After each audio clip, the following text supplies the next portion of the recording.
The smell of stale coffee and fried onions was the permanent perfume of the last stop diner. It clung to the cracked red vinyl of the booths, seeped into the checkered linoleum floor, and settled deep in the fibers of Clara's worn, pale blue uniform. For her, it was the smell of survival, the scent of another day endured. The late afternoon sun cast long, lazy shadows across the room, illuminating dust motes dancing in the air like tiny, indifferent stars. Only a few tables were occupied. An elderly couple quietly shared a slice of apple pie, their conversation a low, comfortable murmur. Two truckers hunched over steaming mugs at the counter, their talk a gravelly rumble about mile markers and dispatchers. It was a fragile peace, the kind that came just before the dinner rush, and Clara moved through it like a ghost, her feet aching, her mind 1,000 miles away, fixed on the bottle of fever medicine on her daughter's nightstand. She refilled a sugar dispenser, her movements economical, practiced. Each motion was designed to conserve a sliver of energy she didn't have to spare. Then the bell above the door chimed, a harsh, discordant sound that shattered the quiet. Rex Thornton strode in, not so much walking as conquering the small space. He was a man built of sharp angles and expensive fabric, his tailored suit a stark insult to the diner's gentle decay. He was the town's self-proclaimed king, a developer who bought up nostalgia and replaced it with glass and steel boxes, leaving a trail of shuttered storefronts in his wake.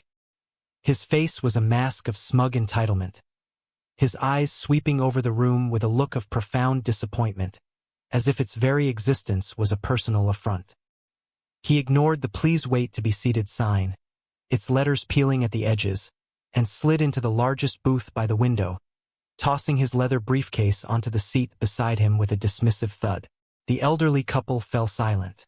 The truckers glanced up, their expressions hardening for a moment before they turned back to their coffee, deciding it wasn't their business. Clara felt a familiar knot tighten in her stomach. She took a deep breath, pasted on the waitress smile that never quite reached her tired eyes, and grabbed a menu and a glass of water. "Welcome to the last stop, Mr. Thornton," she said, her voice carefully neutral as she approached his table. He didn't look at her.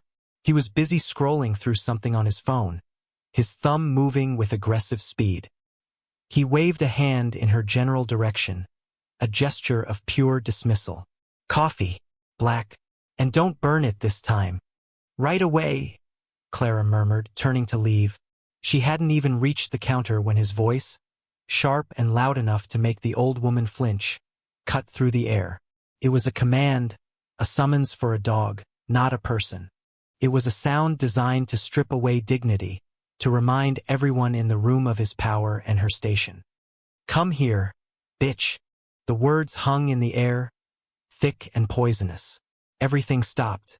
The gentle clinking of silverware, the low hum of the refrigerator, the quiet conversation. It all vanished.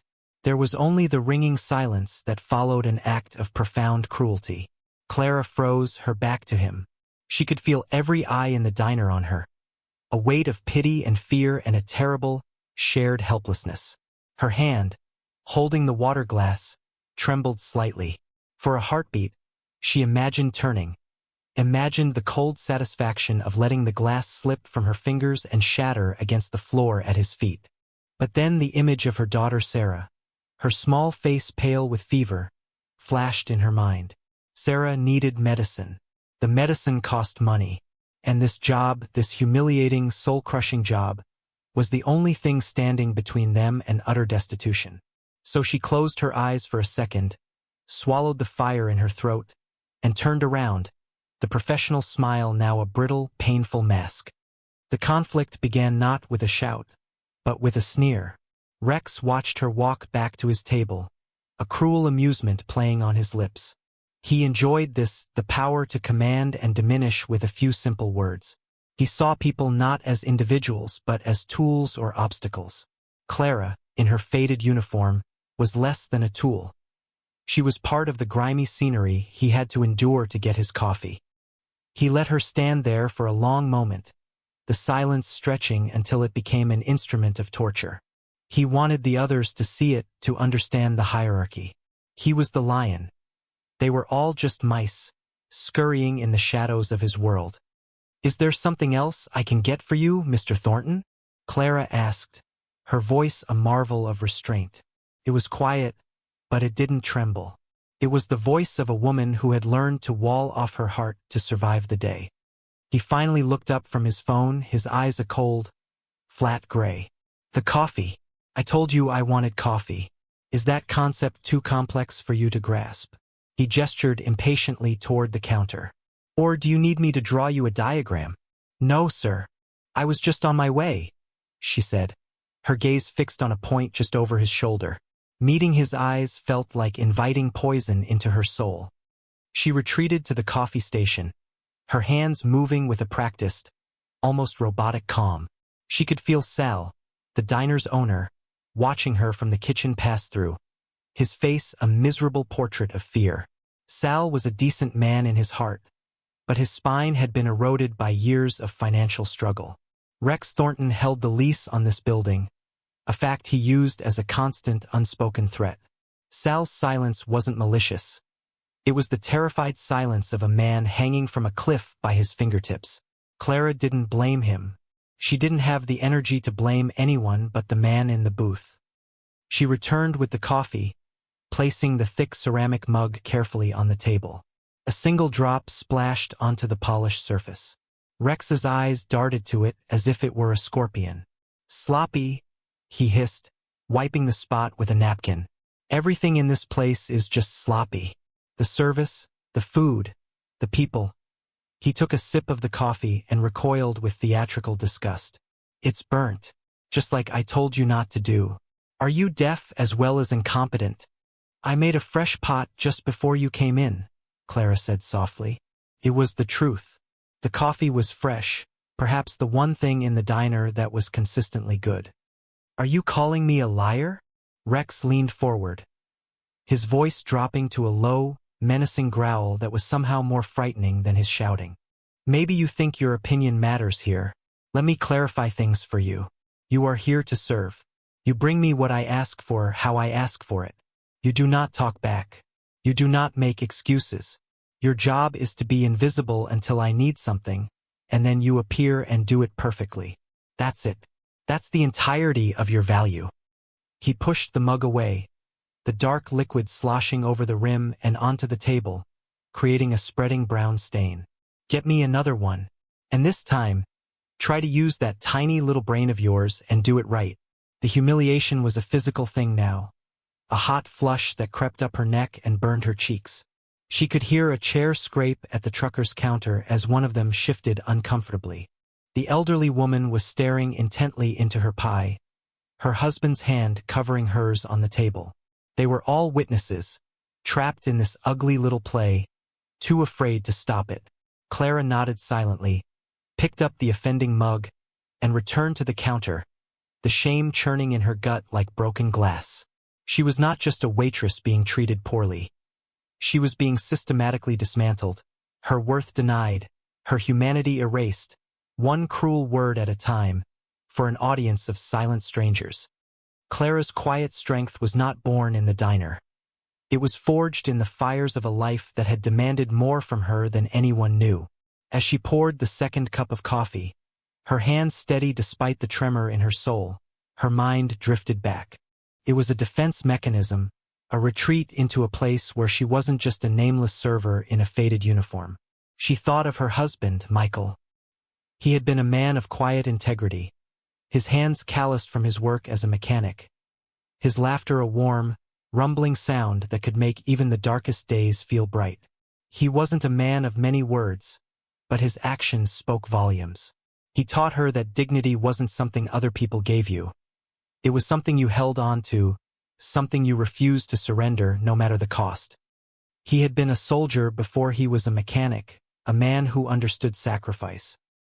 He never talked much about his time overseas, but she saw it in the way he stood a little straighter when the flag went by, in the haunted look that sometimes crossed his face when a car backfired.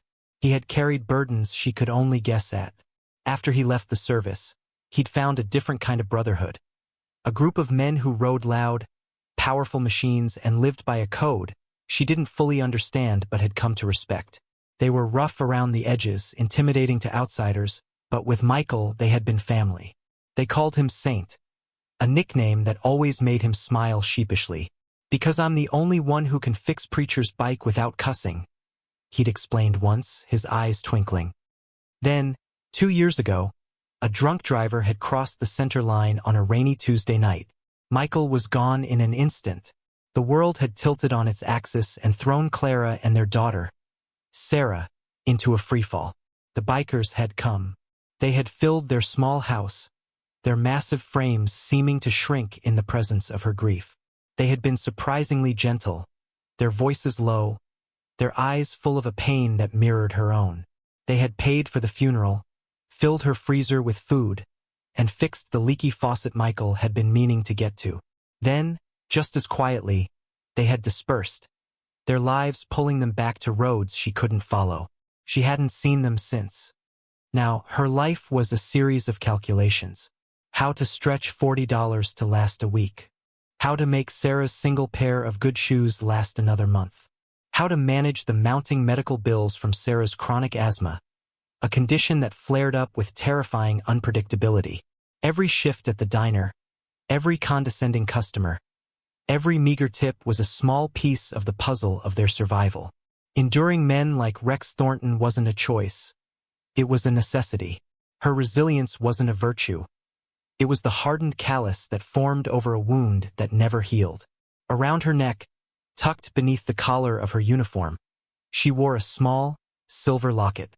It was a simple, unadorned oval cool against her skin. Inside was a tiny, faded picture of Michael and a baby Sarah. It wasn't just jewelry. It was an anchor. When the world felt like it was spinning out of control, when the humiliation became too much to bear, she would press her fingers against it, a silent communion with the man who had taught her how to stand tall, even when she felt like crumbling. It was a reminder of who she was beyond this diner. A wife, a mother, a survivor. It was the source of a strength Rex Thornton, with all his money and power, could never comprehend. The pressure in the diner thickened, becoming as heavy and suffocating as the greasy air. Clara placed the second cup of coffee on Rex's table, her movements deliberate and silent. She set it down without a single tremor, without a single drop spilling. It was a small, defiant act of competence, a quiet refusal to be the clumsy, incompetent fool he wanted her to be. Rex eyed the cup, then her, his lips curling into a smirk. He wasn't interested in the coffee. He was interested in the game, and he was determined to win. He picked up the salt shaker, unscrewed the top with a casual flick of his wrist, and poured a steady stream of white crystals directly into the black liquid. The act was so petty, so needlessly cruel, that a gasp escaped the elderly woman in the corner booth. Rex stirred the salted coffee with his spoon, the grating sound scraping against the raw nerves of everyone present. He took a sip, then spat it back into the cup with a theatrical gag. "What is this? Are you trying to poison me?" he roared, slamming the mug down on the table. This time, hot coffee sloshed over the side, cascading onto the floor. "This is utterly undrinkable. Is this some kind of joke to you?" Clara stood frozen, her mind struggling to process the sheer, childish malice of it. There was nothing she could say. To accuse him of salting it himself would be her word against his, and she knew whose word carried weight in this town. To apologize would be to accept blame for his disgusting act. So she said nothing. Her silence seemed to infuriate him more than any argument could. "I'm talking to you," he snapped, his voice rising in volume. He stood up, his tall frame looming over her. He was a good foot taller than she was, and he used his height to intimidate, to physically dominate the space between them. "I want to talk to your manager. Get him out here. Now. Someone needs to be fired for this level of incompetence." Sal emerged from the kitchen, wiping his sweaty palms on his apron. His eyes were wide with panic, darting from Rex's enraged face to Clara's pale, still one. "Mr. Thornton, sir, is there a problem?" he stammered, his voice barely a squeak. "A problem?" Rex laughed, a harsh, ugly sound. "Yes, Sal, there's a problem. Your waitress here is a moron. She can't get a simple cup of coffee right, and she has the audacity to stand there with a dumb look on her face when I call her on it. I come here, I grace your pathetic little establishment with my business, and this is the treatment I get? It's unacceptable. The two truckers at the counter had stopped talking. They were watching the scene unfold in their rearview mirror, their faces grim. One of them, a burly man with a thick beard, started to slide off his stool, his jaw set. But his partner put a hand on his arm, shaking his head almost imperceptibly. Not our fight. Not worth the trouble. The message was clear. The community remained silent, a collection of individual fears, unwilling to merge into a collective strength. They were all trapped, watching a woman be psychologically flayed, and they did nothing. Clara felt their silence more acutely than Rex's insults. His cruelty was a storm, violent and loud, but their silence was a vacuum, sucking the very air from her lungs. She was utterly, terrifyingly alone. In that moment of profound isolation, something inside Clara shifted. It wasn't a burst of anger or a surge of courage. It was a quiet, cold clarity. She had absorbed his humiliation, endured his insults, and weathered the storm of his fragile ego, all for the sake of a paycheck. But there was a line. There was a part of her that was not for sale, a piece of her soul that belonged only to her, to Michael, and to Sarah. Rex, in his blind arrogance, was about to cross it. As he continued to berate the trembling Sal, his wild gesticulations caused his expensive suit jacket to fall open. A thick leather wallet, overstuffed with cash and credit cards, slipped from his inner pocket and fell to the floor with a soft thud, landing unnoticed near his feet. He turned his attention back to Clara. "Look at her," he sneered, pointing a finger at her face. "Useless. Probably lives in some rundown shack, dreaming of a life she's too stupid to ever achieve." His eyes caught the faint glint of silver at her throat. "What's that?" "Some cheap trinket you got from a cereal box." With a flick of his wrist, he reached out and snagged the delicate chain of her locket, yanking it hard. The thin metal snapped. The locket, her anchor, her most precious connection to her past and her strength, fell from her neck. It clattered onto the linoleum floor, spinning for a moment before coming to rest beside his polished Italian shoe. The air went out of Clara's lungs. The noise of the diner, the world itself, faded into a dull roar in her ears. Everything narrowed to that small silver oval on the dirty floor. That was not just a piece of metal. It was Michael's last gift. It was Sarah's baby picture. It was the repository of every memory of love and safety she had left. Without thinking, she dropped to her knees. Her hands were shaking now, not with fear, but with a grief so sharp and sudden it felt like a physical blow. She reached for the locket, her fingers closing around it, just as Rex's shoe moved to crush it. She pulled her hand back with a gasp, cradling the locket to her chest. She rose to her feet slowly, her eyes finally, for the first time, meeting his. They were not filled with tears or terror. They were filled with a profound, unassailable dignity. She ignored his sneering face. Her gaze dropped to the wallet lying on the floor. She bent down again, picked it up, and held it out to him. "You dropped this, Mr. Thornton," she said, her voice low and clear. Every person in the diner saw the act. They saw the broken chain in her other hand. They saw the locket clutched to her chest. And they saw her returning the wallet of the man who had just tried to destroy her last treasure. It was a selfless act of integrity so pure, so out of place in the ugliness of the moment, that it fundamentally altered the moral landscape of the room. She was not just returning his property. She was showing him and everyone else that even after he had taken everything he could, she still had something he would never possess: her own honor. A change rippled through the diner, subtle as a shift in the wind. The silence that had been born of fear began to transform into a silence of awe, and then of shame. The elderly man, who had been staring at his pie, now looked directly at Rex Thornton. His gentle face hardened with a disgust he no longer bothered to hide. His wife laid her fork down, the quiet click echoing in the tense room. She met Clara's eyes and gave a small, almost imperceptible nod, a gesture that conveyed a universe of respect and apology. On the other side of the room, the trucker who had been held back by his friend now slowly, deliberately, slid off his stool. He didn't move toward Rex, but he didn't sit back down either. He just stood, a silent, powerful sentinel, his arms crossed over his broad chest. His partner joined him. Their passive observation had ended. Sal, who had been shrinking under Rex's verbal assault, seemed to draw strength from Clara's quiet defiance. He took a half-step forward, placing himself slightly between Rex and Clara. "That's enough, Mr. Thornton," he said. His voice was still shaky, but it was there. It was a sound no one in the room had ever heard him make in Rex's presence. "You've made your point. Your meal is on the house. I think it's time for you to leave." Whispers erupted in the corner booth. "Did you see that?" the old woman murmured to her husband. "He broke her necklace, and she still gave him his wallet back." Her husband just shook his head. His gaze locked on Rex with contempt. The assumptions they had all made about the tired, invisible waitress were crumbling. They had seen her as a fixture, a part of the scenery, perhaps even judging her for her station in life.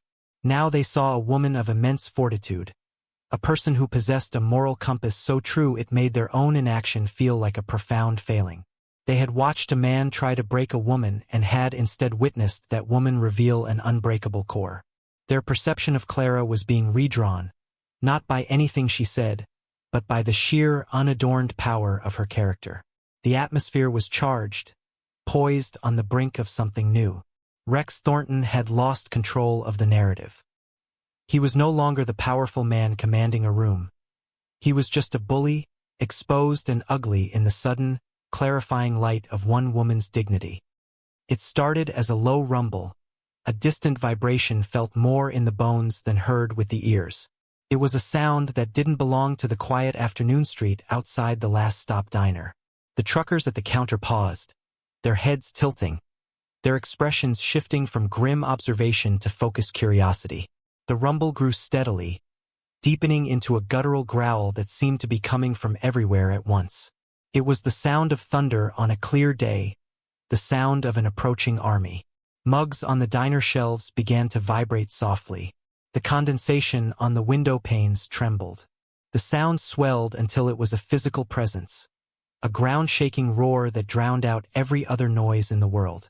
And then they appeared. One by one, they pulled up in front of the diner, a staggered, perfectly organized formation of chrome and steel. Harley-Davidsons, dozens of them, their engines idling in a deafening, synchronized chorus. They filled the street, blocking traffic, their headlights cutting through the afternoon haze. There were 32 of them, men of all ages, their faces weathered by wind and sun, their bodies clad in worn leather vests adorned with the iconic, fearsome patch of the Hells Angels. They moved with a purpose that was both calm and terrifying. They dismounted not in a rush, but with the deliberate, unhurried confidence of men who knew that wherever they were, they owned the ground they stood on. The bell on the diner door chimed again, but it was lost in the roar of the engines that were, one by one, being cut. The lead biker pushed the door open and stepped inside. He was a mountain of a man, with a long, gray-streaked beard and eyes that had seen more than most people could imagine. A patch on his vest read, "Preacher." He didn't storm in. He entered with a quiet gravity, his heavy boots making no sound on the linoleum. He scanned the room, his gaze taking in every detail in a single sweeping glance.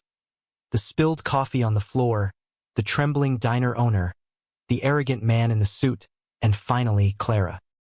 He stopped when he saw her, his eyes fixing on the broken chain in her hand and the locket she clutched to her chest. Behind him, the doorway filled with more bikers, their massive frames blocking out the light, casting the diner into shadow. They didn't speak. They didn't have to. Their presence was a statement, an overwhelming force that shifted the balance of power in the universe of that small room. The air crackled with an energy that was part menace, part reverence. Rex Thornton, who had built his life on intimidation, suddenly looked very small, a preening peacock in a world of wolves. Preacher's gaze remained on Clara, but his attention was entirely on the small silver oval in her hand. He took a slow step forward, his eyes, which had been as hard as granite, softening with a flicker of recognition and a deep, profound sorrow. He didn't seem to see Rex or Sal or anyone else. He saw only her and the object she was protecting. He stopped a few feet away from her, his sheer size creating an invisible shield between her and Rex. "Ma'am," he said, his voice a low, gravelly rumble that was surprisingly gentle. "That locket. May I see it?" Clara, still reeling from the confrontation and the sudden, surreal arrival of this leather-clad army, hesitated for a moment. But there was no threat in his eyes, only a strange, sad familiarity. She slowly uncurled her fingers, revealing the locket in her palm. It lay there, simple and dented, a tiny beacon in the dim light. Preacher didn't touch it. He just looked at it, and a lifetime of hard miles seemed to settle on his face. "Saints," he murmured, the name an exhalation of memory and respect. He looked from the locket up to her face, truly seeing her for the first time. The pieces clicked into place in his mind. The tired eyes, the quiet strength, the fierce protection of that one small object. "You're Clara," he stated, not as a question, but as a long overdue realization. "Michael's wife." He turned his head slightly, his gaze finally falling upon Rex Thornton. The gentleness vanished, replaced by a cold, arctic fury. "What did you do?" he asked, his voice dropping to a deadly quiet that was more terrifying than any shout. Rex, flustered and trying to regain his footing, scoffed. "This is a private matter. It has nothing to do with you grease monkeys. This waitress." He was cut off by another biker, a man with a scarred face and the word Reaper on his vest, who took a single, menacing step forward. "He asked you a question." Preacher raised a hand, and Reaper stopped instantly. He kept his eyes locked on Rex. "This woman," Preacher said, his voice dangerously calm, "is the widow of a brother, a better man than you will ever be. That locket you see in her hand was his. He carried it through 2 tours in a war zone you've only seen in movies. He said it was his good luck charm.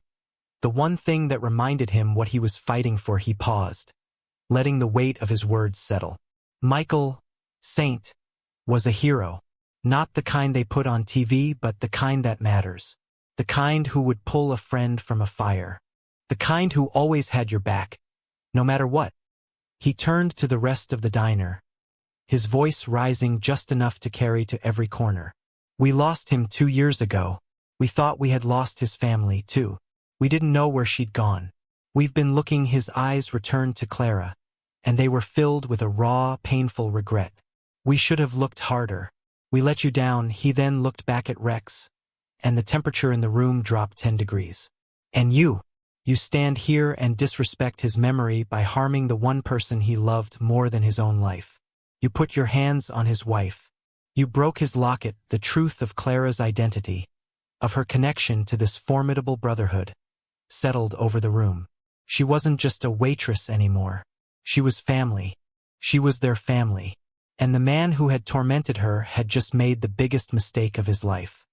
The recognition dawned on every face in the diner.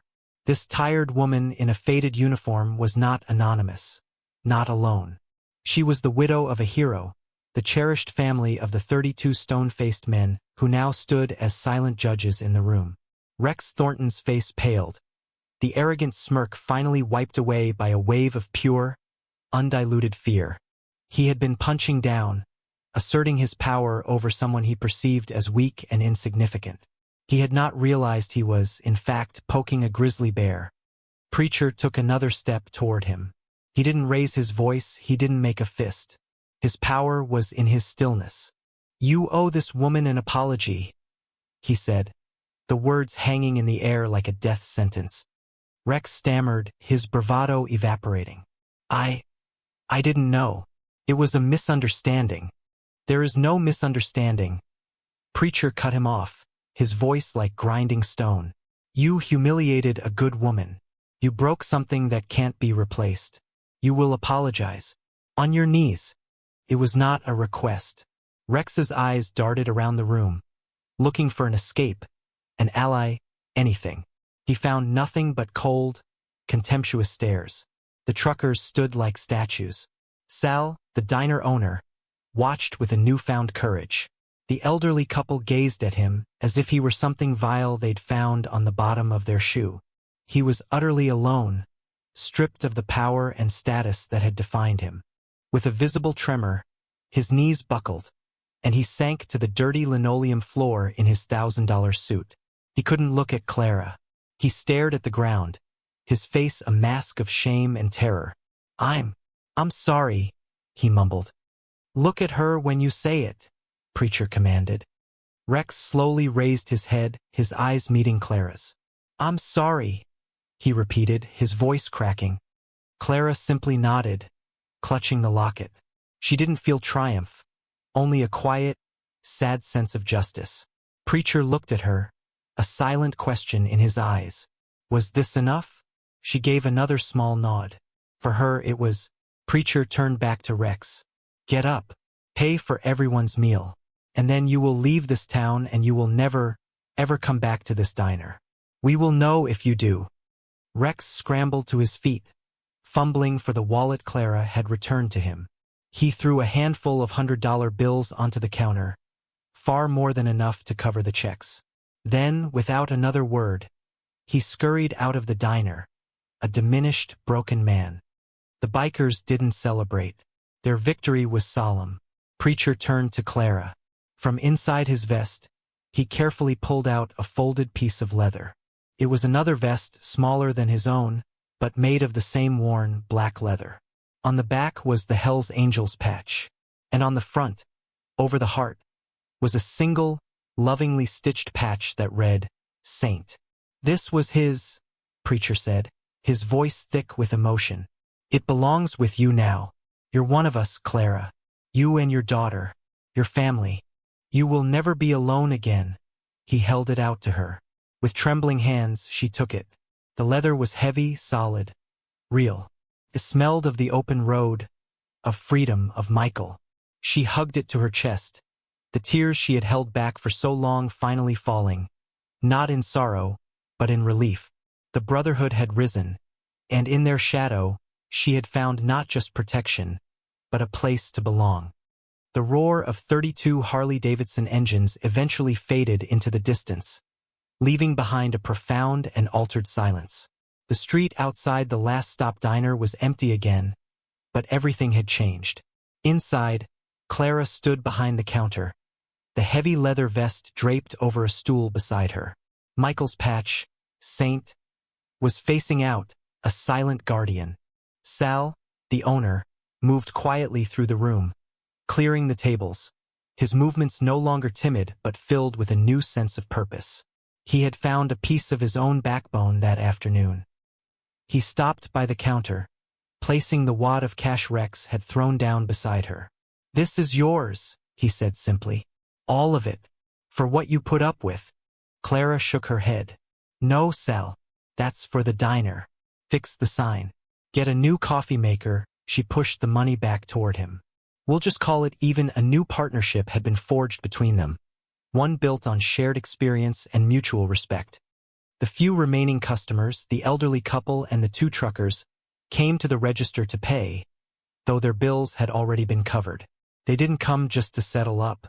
The old woman reached across the counter and gently touched Clara's hand. "You are a remarkable woman," she said, her eyes shining with unshed tears. "God bless you." Her husband simply nodded, his face a portrait of admiration. The burly trucker, who had been the first to stand, laid a $20 bill on the counter. "For the little one," he said, his voice a low rumble. "My name's Hank. If you ever need anything at all, you tell Sal to call me."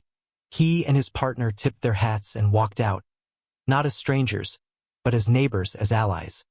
Clara spent the next hour in a daze, cleaning the last of the tables, the familiar motions a comforting balm. But the air was different. The scent of stale coffee was still there, but it was mingled with something else now, the lingering scent of leather and justice. She was no longer invisible. The people who had watched her in silence now saw her. They saw her strength, her history, her worth. She was no longer just the waitress.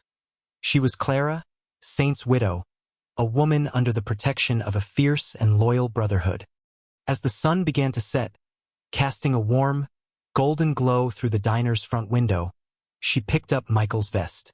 She ran her hand over the Saint patch, a sad smile touching her lips. She slipped it on. It was too big, of course, but it felt like a hug, felt like safety. She thought of Sarah, waiting at home, and knew that for the first time in a long time, they were going to be okay. Their future was no longer a terrifying, precarious thing, but a road that was watched over. She locked the diner door behind her and stepped out into the cool evening air. The street was quiet. There was no sign of the bikers, no lingering trace of the chaos. But their presence remained, an indelible mark on the town and on her. She looked up and down the empty street, clutching the locket, its broken chain a testament to the day's battle. It was broken, but she was not. She started the walk home, the heavy vest a comforting weight on her shoulders. In the distance, from the highway that led out of town, she thought she could hear the faint, fading rumble of a motorcycle engine, a final, parting promise that roared through the twilight. We take care of our own. Always.